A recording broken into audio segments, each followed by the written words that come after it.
দুদফা মেয়াদ বাড়ানোর পর কেরানীগঞ্জের নতুন কেন্দ্রীয় কারাগার নির্মাণে খরচ বেড়েছে প্রায় ৮৯ কোটি টাকা। ৮ বছরে কাজের অগ্রগতি হয়েছে মাত্র ৬০%। তবে কারা কর্তৃপক্ষ বলছে ২০১৫ সালের জুন নাগাদ অন্তত পুরুষ জেল ১ চালু করা যাবে। কারাগার নিয়ে MM বাদশার ধারাবাহিক প্রতিবেদনের আজ দেখুন ষষ্ঠ পর্ব। ছবি তুলেছেন আনোয়ার হোসেন।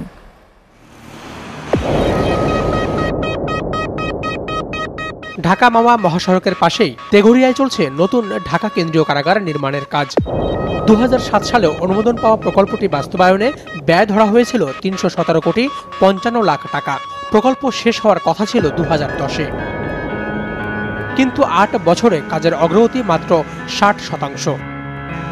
এরই মধ্যে দুদফা সময় বাড়ানোয় প্রকল্পের মোট ব্যয় দাঁড়িয়েছে ৪০৬ কোটি ৩৪ লাখ টাকা। এই প্রকল্পের পুরো এলাকা ১৬ থেকে ১৮ ফিট স্যান্ড ফিলিং করে ভর্তি হয়, ফলে এই স্যান্ড ফিলিংয়ের সেটেলমেন্ট জনিত টাইম দিতে হয়। এ কারণে প্রকল্পটির বাস্তবে ভবন নির্মাণ কাজ শুরু করতে ২০১১ সাল এপ্রিল মাস লেগে যায়।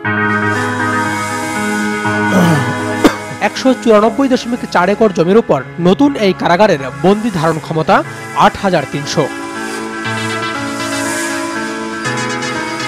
৬ তলার ভবন হচ্ছে ৮টি, যেখানে প্রতিটি ভবনে থাকবে ৫০০ জন বন্দী।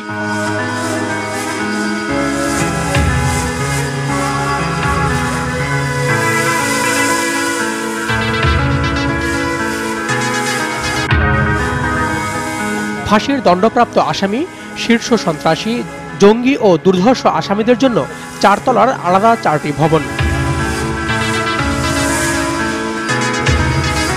এখানে প্রতিটি তলায় থাকবে ১০০ বন্দী। শ্রেণীপ্রাপ্ত বন্দীদের জন্য ১০০ জনের ক্যাপাসিটি সম্পন্ন ভবন আছে। তারপরে কিশোর বন্দীদের জন্য ভবন নির্মাণ করা হচ্ছে। তারপরে মানসিক প্রতিবন্ধীদের জন্য ভবন নির্মাণ করা হচ্ছে। নির্মাণ সামগ্রীর দাম বৃদ্ধি ও বিদ্যুৎ সংযোগের কাজে খরচ বাড়ায় প্রকল্পের ব্যয় বেড়েছে, এমন ব্যাখ্যা প্রকল্প বাস্তবায়ন কর্তৃপক্ষের। আর এই কারাগার কম্পাউন্ডেই ১০০০ কারারক্ষী থাকার জন্য নির্মাণ করা হচ্ছে আবাসিক ব্যারাক। ২০০৭ সালের নভেম্বর মাসে প্রকল্প অনুমোদন পাওয়ার পর থেকে এখানকার জমি অধিগ্রহণ এবং মাটি ভরাটের কাজ শুরু হয়।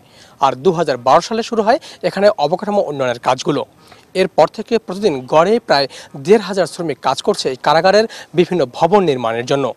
পুরো প্রকল্প শেষ হলে এটি হবে এশিয়ার বৃহত্তম কোনো কারাগার। MM বাদশা, SA TV, কেরানীগঞ্জ।